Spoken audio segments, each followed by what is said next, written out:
그럼요. 처음 나왔을 때 그냥 달려가서 봤죠. 그리고 최근에 새 영화가 나왔다 그러길래 아직 새 영화는 못 봤고요. 옛날 아바타 오리지널이 기억이 잘 안 나더라고요. 이번 기회에 제 노트북 모니터에서 한번 다시 봤습니다. 너무 당연한 거 아니에요? 생태인데, 생태라는 말이 살아가는 모습이라는 말이잖아요. 사실은 생태학이라는 학문은 생물학 안에다가 끼워 넣기가 너무 큰 학문이에요. 그 안에 모든 게 다 연결돼 있잖아요. 잘 살려면 다른 사람들하고의 관계도 중요하니까 법도 그 안에 들어와야 되고, 서로 잘 먹고 잘 살려면 경제학도 그 안에 들어와야 되고, 풍요롭게 교양이 있게 살아야 된다 그러면 인문, 예술 다 들어와야 되는 거잖아요. 그러다 보니까 SF 영화나 SF 소설에서 다루는 어떤 미지의 세계, 그 세계가 어떻게 생겨먹었는지를 파악을 해야 되는 거 아니에요. 그러다 보면 제일 먼저 이제 생각할 수 있는 사람이 거기에 자연을 연구하고 조사하고 기록하고 이런 사람이 필요한 거죠. 그러니까 옛날에 개척 시대에 유럽에서 포르투갈이나 이탈리아나 뭐 영국이나 이런 나라들이 그 큰 범선들을 띄워가지고 세계를 탐험을 하게 되는 그 과정에서도 찰스 다윈이 비글호를 타게 된 게 자연학자로, 박물학자로 타는 거 아니에요. 저도 뭐 그런 SF 영화 볼 때마다 느끼는 건데 너무 당연하게 생태학자가 등장할 수밖에 없을 것 같아요. 제가 몸담고 있는 이 생태학이라는 학문, 동물 생태학자도 있고 뭐 식물 생태학자도 있고 생태계를 다루는 사람도 있고 뭐 여러 종류가 있을 거 아니에요. 만약에 생태계 생태학을 하시는 분, 그러니까 자연 생태계를 전체적으로 파악하는 그런 연구를 하는 분은 거기에 뭐 에너지 흐름을 조사할 수도 있고 기후 변화를 조사할 수도 있고 물질 순환이 어떻게 되고 있나 하는 거를 조사하는 사람도 있고, 그래서 만약에 그런 사람이 발탁이 돼서 간다 그러면 별의별 거를 다 할 거예요. 근데 만일 저 같은 사람이 불려간다 그럼 이제 저는 동물 생태학자니까 눈에 보이는 동물들을 제일 먼저 볼 거 아니에요. 주로 큰 동물 위주로 이렇게 막 눈에 띌 테니까 오 저런 동물이 있네 뭐 이렇게 이제 기록하고, 제가 출발은 곤충학자로 출발을 했기 때문에 아마 큰 동물들을 이렇게 보면서도 또 조그만 거를 찾을 거예요. 아마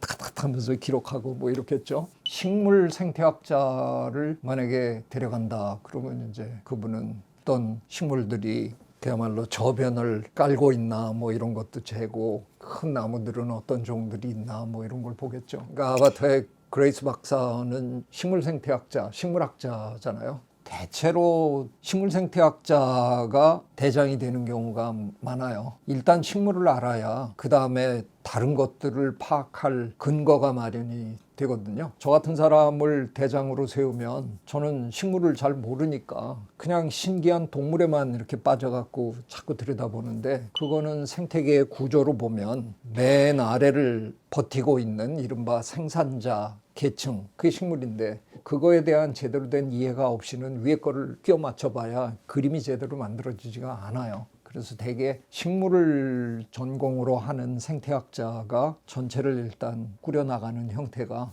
가장 바람직한 것 같아요. 제가 참여했던 몇 번의 탐험대회는 제 기억에 언제나 식물생태학자가 대장이었던 것 같아요. 아주 독특한 그런 모습의 식물들이 이렇게 등장을 하지만 전체적인 큰 화면으로 이렇게 비칠 때 보면 제가 다녔던 코스타리카, 파나마 정글하고 느낌이 별로 다르지 않아요. 고사리과 종류의 식물들이 주변에 또 보이고 야자수, 계통 식물들, 또 큰 나무들, 기본적으로 비슷한, 그러니까 그 부분만큼은 저는 아바타의 배경이 되는 판도라 행성을 제임스 캐머런 감독이 구상을 할 때 그렇게 대단한 상상력을 동원하지는 않았다라는 생각이 드는 거예요. 그냥 전체적으로 받는 느낌은 지구에 있는 열대 정글하고 그리 다르지 않다는 느낌이었어요. 그거에 비하면 제임스 캐머런 감독이 구상해낸 동물들은 무지무지 독특하고 다양하고 지구에서는 상상할 수도 없는 그런 동물들이 많이 나타나는 거예요. 물론 뭐 생김은 언뜻 보면 4발 달린 동물도 있고, 지구로 치면 보면 말에 해당하는 동물은 다리가 6개잖아요. 사실 말도 안 되는 진화인 거죠. 뭐 그런 굉장히 독특한 진화를 했어야만 하는 그런 동물들이 아주 대거 등장을 하는 걸로 봐서 캐머런 감독이 상상력을 발휘한 게 식물에서는 별로 발휘가 된 게 아니고 동물에서 이 양반이 이제 막 흥분해가지고 이런 동물도 만들고 저런 동물도 만들고 한 것 같아요. 주인공들이 타고 날아다니는 새처럼 생긴 동물들이 나오잖아요. 가만히 그걸 보면 새는 날개가 한 쌍인데 훈련시켜서 타고 다니는 그 새처럼 생긴 동물을 보면 날개가 두 쌍이거든요. 약간 곤충하고 새하고 섞어놓은 것 같은, 그런가 하면 날아다니는 동물 중에서 가장 신성한 동물, 주인공이 이제 올라타고 막 그 제압하고 하는 그 동물은 거의 익룡하고 비슷한 동물로 구상을 했더라고요. 보시면 그 날개가 접히는 부분에 그 발톱이 하나 이렇게 있어요. 그게 새의 날개 구조를 그대로 이제 재현을 한 거죠. 그러니까 아마 그거는 지구에서로 친다 그러면 익룡이 진화하는 과정을 이제 연상해서 만들어낸 새로운 동물이고. 네, 하여간 뭐 동물은 굉장히 다양하고 상상력을 동원한 그런 모습이 많이 보입니다.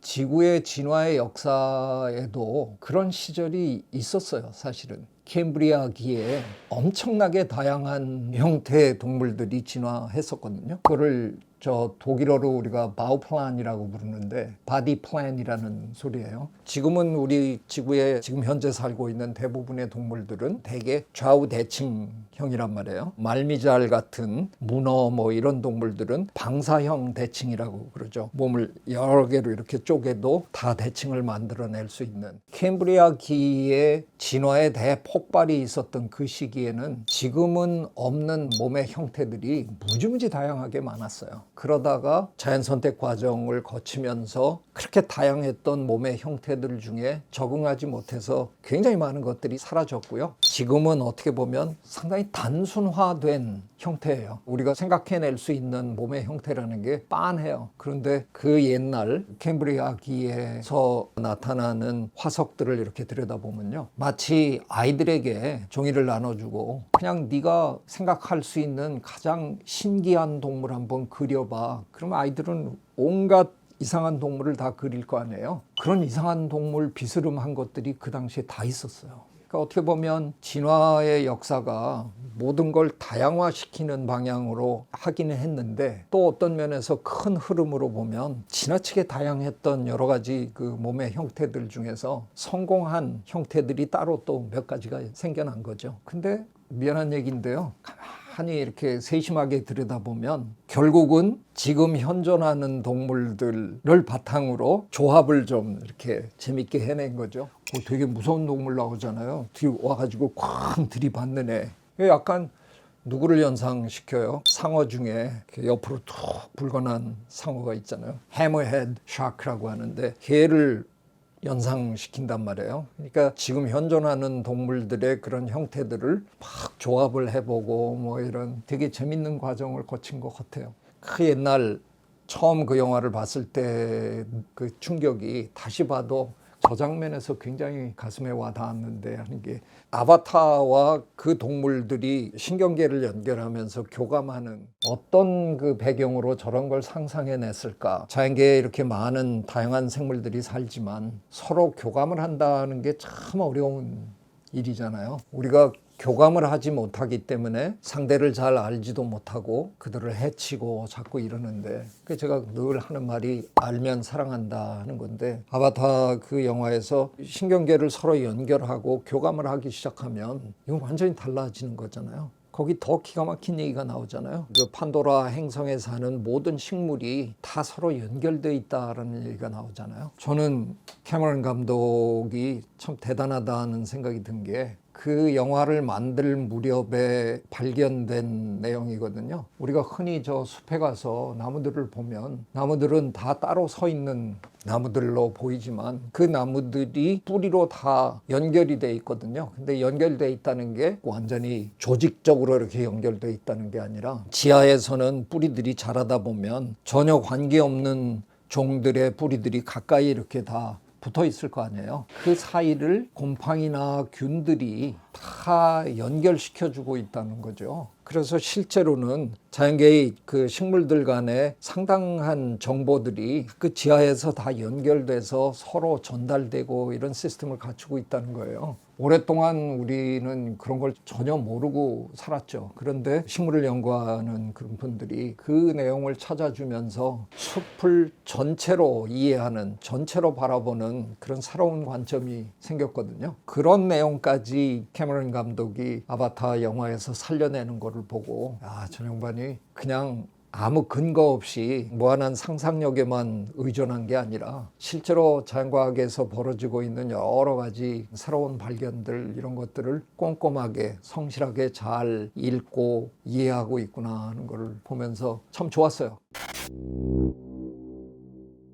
제가 열대예찬이라는 책에서 그 장면을 묘사해 놨는데, 어느 날 파나마 열대연구소에 있을 때 어둑어둑해지는 땅거미가 이렇게 깔리는 그 시점이었는데, 뭐가 하얀 천사들 같은 게 확 날아오르더라고요. 이게 뭔지? 그리고 약간 어두우니까 실체가 잘 안 보여가지고 이렇게 보고 있는데, 그러니까 어딘가에서 빛을 받고 그것들이 이렇게 투명하게 보이면서 막 날아다니더라고요. 근데 걔네들이 저를 막 감싸고 이렇게 막 하는 거예요. 그래서 그 중에 한 마리를 이렇게 보니까 흰개미더라고요. 그날 흰개미가 혼인비행을 하는 순간이었어요. 그 섬에 있던 여러 흰개미 굴에서 장차 여왕개미가 될 공주개미들이랑 그들과 짝짓기 하고 싶어하는 왕자개미들이 쫙 나와가지고 수십만 마리가 한꺼번에 나는데, 저를 이제 다 얘네들이 막 뒤 덮어가지고 여기서 막 기어다니고 날고 막 이러는데, 웬만한 사람 같으면 으아 막 이러고 이제 뭐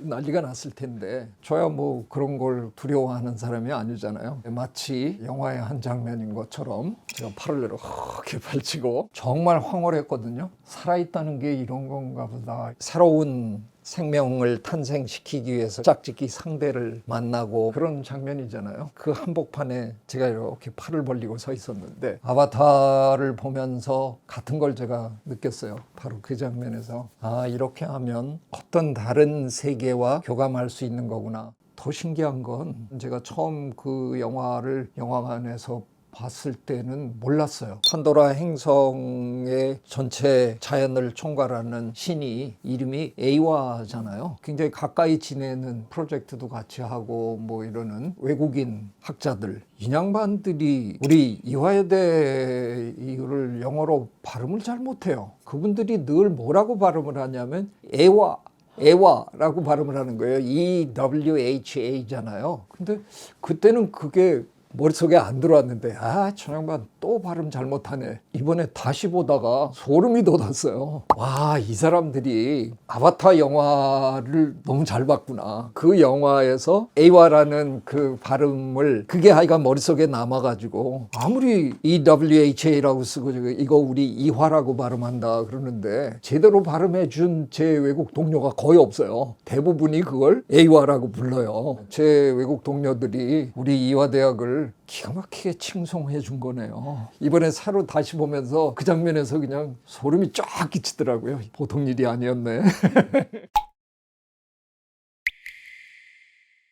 그건 뭐 당연히 해야죠. 우리는 어디들 가든 자연을 연구하는 과학자는 기록이 전부입니다. 머릿속에 담아둔다는 건 그 말이 안 되는 거고요. 그냥 우리는 끊임없이 적습니다. 영상일지는 최근에나 가능한 얘기고요. 제가 열대를 돌아다닐 때만 해도 영상이라는 건 거의 상상할 수 없었거든요. 자, 예를 들면 이런 거예요. 저 개미 연구를 했잖아요. 아즈텍 개미라는 대나무처럼 생긴 트럼핏 나무, 영어로는 서크로피아라고 부르는 그 나무 속이 이렇게 비어있는 나무인데, 그 속이 비어있는 마디마다 여왕개미들이 이제 새로운 나라를 건설하고 있는데, 이걸 들여다보면서 관찰을 해야 되는데, 처음에 나무를 이렇게 쫙 쪼개가지고 유리로 이렇게 붙여도 보고 뭐 별짓을 다 해봤어요. 근데 자꾸 죽더라고요, 나무가. 그래도 이제 기가 막힌 아이디어를 낸 게, 옛날에는 이 종이 뚫는 도구가 있었어요. 막 돌리면 구멍이 이렇게 나는, 그거를 하나 구해가지고 이제 살아있는 나무에 그 마디마다 구멍을 내는 거죠. 그럼 거기다 고무 마개를 이렇게 막아 놓으면 개미가 못 나오니까, 그래 놓고 그 무렵에 의학계에서 새롭게 개발하던 내시경을 저희가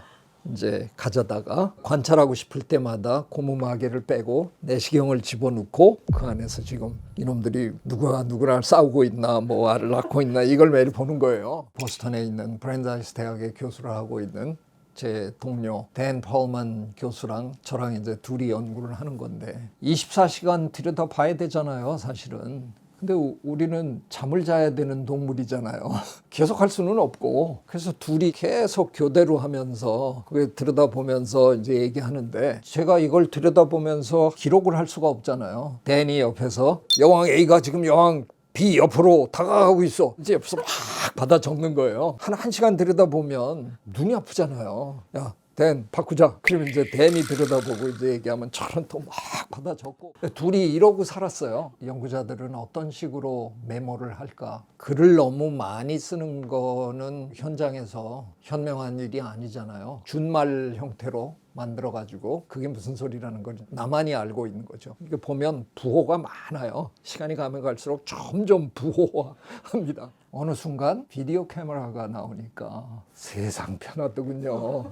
이거 딱 꽂아놓고 비디오 카메라 딱 해놓고 맥주 한 잔 그 다음에 나중에 거기 기록돼 있는 거 그냥 컴퓨터에다가 집어넣고 분석하고 세상이 확 달라진 거죠. 저는 사실 이 질문이 너무 예상치 못한 질문이에요. 우리가 하는 일이 표본 채집하는 일이거든요. 저희들에겐 이 표본 채집은 저희가 하는 일의 거의 전부예요. 저는 그 장면이 전혀 이상하지 않았거든요. 그러니까 저도 뭐 아쉬움이 남는 추억들이 굉장히 많아요. 다 했는데 막상 돌아보니까 제가 채취한 샘플들이 다 죽었거나 잘못됐거나 이러면 그 낭패감이라는 건 이루 말할 수가 없어요. 뭐 여러 번 다시 갔죠. 샘플 채집에 실패하면 다시 가는 거죠. 그래도 저는 다행인 편이고요. 많은 식물학자들은요, 위험한 곳에 있는 샘플을 기어코 어떻게든 확보하겠다고 하다가 실족해서 추락하는 경우 뭐 이런 거 굉장히 많아요. 심지어는 굉장히 고산지대를 다니는 식물학자들 중에는 일부러 말을 타고 다니는 분들도 계세요. 그 동네의 말들은 지형을 다 알고 있어요. 그래서 우리 생각 같으면 말 위에 올라타고 있으면 훨씬 불안할 것 같은데 자기가 혼자 자기 발로 딛고 다니는 것보다 말이 오히려 그걸 다 안다는 거죠. 저는 평생 사회성 동물을 연구한 사람입니다. 제가 연구한 모든 동물이 다 때로 몰려다니는 동물들이에요. 아마도 제가 연구하고 싶은 영화에 나오는 동물들 중에는 객과처럼 보이기도 하고 여러 마리가 한꺼번에 막 쫓아다니면서 으르렁거리고 막 공격하고 있는 동물들이 있잖아요. 아마 걔네들을 연구하지 않을까 그런 생각이 듭니다. 아바타 영화로 인해서 우리가 아바타라는 새로운 그런 용어도 우리가 배웠고 그런 개념이 생긴 거잖아요. 흥미롭다는 생각이 들었고요. 2009년에 만든 영화치고는 다시 봐도 감격스러운 건 뭐냐 하면 기술적으로 참 기가 막힌 영화구나 하는 생각이 드는 겁니다. 이번에 새로 나온 건 기술적인 면에서 또 얼마나 일취월장했을까 그게 되게 궁금합니다. 조만간 보러 가겠습니다. 주변에 먼저 보신 분들이 이구동성으로 얘기하더군요. 반드시 큰 영화관에 가서 3D로 봐야 된다. 저도 시간을 내서 보도록 하겠습니다. 무려 3시간이 넘다면서요. 재미님들도 보러 가실 분 많을 텐데 다 보시고 나면 의견들 좀 다 올려주십시오. 얘기할 기회가 또 생길 것 같네요. 오늘은 영화에 대해서 얘기를 해보니까 이것도 아주 색다른 재미가 있네요. 고맙습니다. 늘 이렇게 지켜봐 주셔서 토끼처럼 풍성하게, 토끼가 새끼를 제일 많이 낳는 동물이잖아요. 풍성한 새해를 맞이하시기를 바랍니다. 새해 복 많이 받으세요. I love you.